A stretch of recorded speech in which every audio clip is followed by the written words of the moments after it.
Hello students, यदि आप लोगों से पूछा जाए प्रिंट माध्यम क्या है, किन्हीं दो विशेषताएं लिखिए, तीन विशेषताएं लिखिए, एक उदाहरण सहित समझाइए, तो आप लोग क्या कहेंगे? तो ध्यान रखना, प्रिंट माध्यम यदि हम आधुनिक काल की हम लोग बात करें तो सबसे पहले शुरुआत होती ही मुद्रण से है।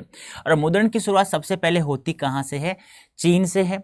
और इसके कारखाने का आविष्कार का श्रेय जाता है जर्मनी के गुटेनबर्ग को। लेकिन एक बात अवश्य ध्यान रखना, यूरोप में पुनर्जागरण रेनेसा की शुरुआत भी छापेखाने की अहम भूमिका मानी जाती है। अरे भारत में हम लोग बात करें तो भारत में पहला छापाखाना ओपन होता है वो 1556 में होता है। और कहाँ होता है?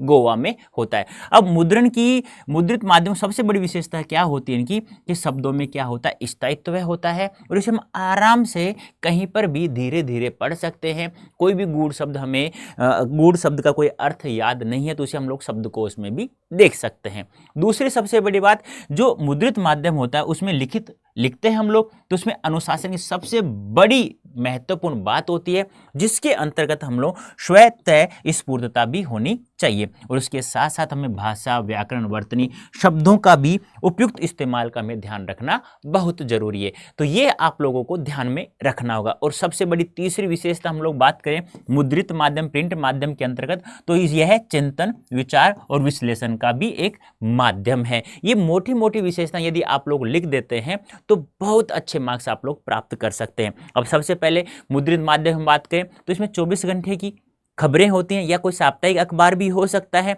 और इसे डेडलाइन हम लोग कहते हैं। डेडलाइन क्या होती है कि 24 घंटे के अंदर अंदर की उसमें खबरें उसमें छापी जाती हैं, तो वह होती है एक डेडलाइन के नाम से जाना जाता है। और दूसरी सबसे बड़ी बात, स्पेस का आप लोग ध्यान में रखेंगे। वैसे समाचारों को लगभग किसी अखबार में लिखते हैं तो संपादक जो कह देता है कि इस खबर को आप लोगों की 250 शब्दों में ही लिखना है, तो आप लोगों को उसे 250 शब्दों में ही लिखना है। ये भी ध्यान आप लोगों को रखना होगा।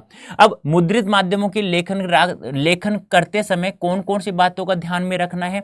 तो भाषा, व्याकरण, वर्तनी, शैली का भी ध्यान में रखना में आवश्यकता है। समय सीमा, आवंटित जगह का भी ध्यान रखना है। अनुशासन की सबसे ज्यादा महत्वपूर्ण होती है। जैसे मैं आपसे कहता हूं, अनुशासन में रहोगे तो आप अच्छे मार्क्स प्राप्त कर सकते हैं। अनुशासन में रह के पढ़ाई करोगे तो आप लोग अच्छे मार्क्स प्राप्त कर सकते हैं। लेखन और प्रकाशन के बीच गलतियों और अशुद्धियों को भी ठीक करना बहुत जरूरी है और उसमें तारतम्यता भी बनाए रखना बहुत जरूरी है।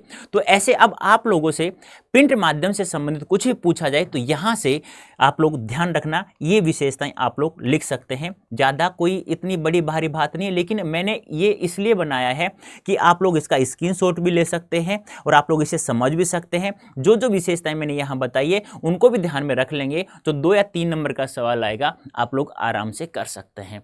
तो अभी के लिए इतना ही, धन्यवाद बेटा। और हाँ, अच्छे से एग्जाम देना, क्योंकि ऐसा सवाल आ जाएगा तो आप लोगों को उसमें 2 नंबर का तो 2 नंबर, 3 नंबर हो तो 3 नंबर आप लोगों को प्राप्त करना है। तो बेटा अभी के लिए इतना ही, धन्यवाद, थैंक यू सो मच।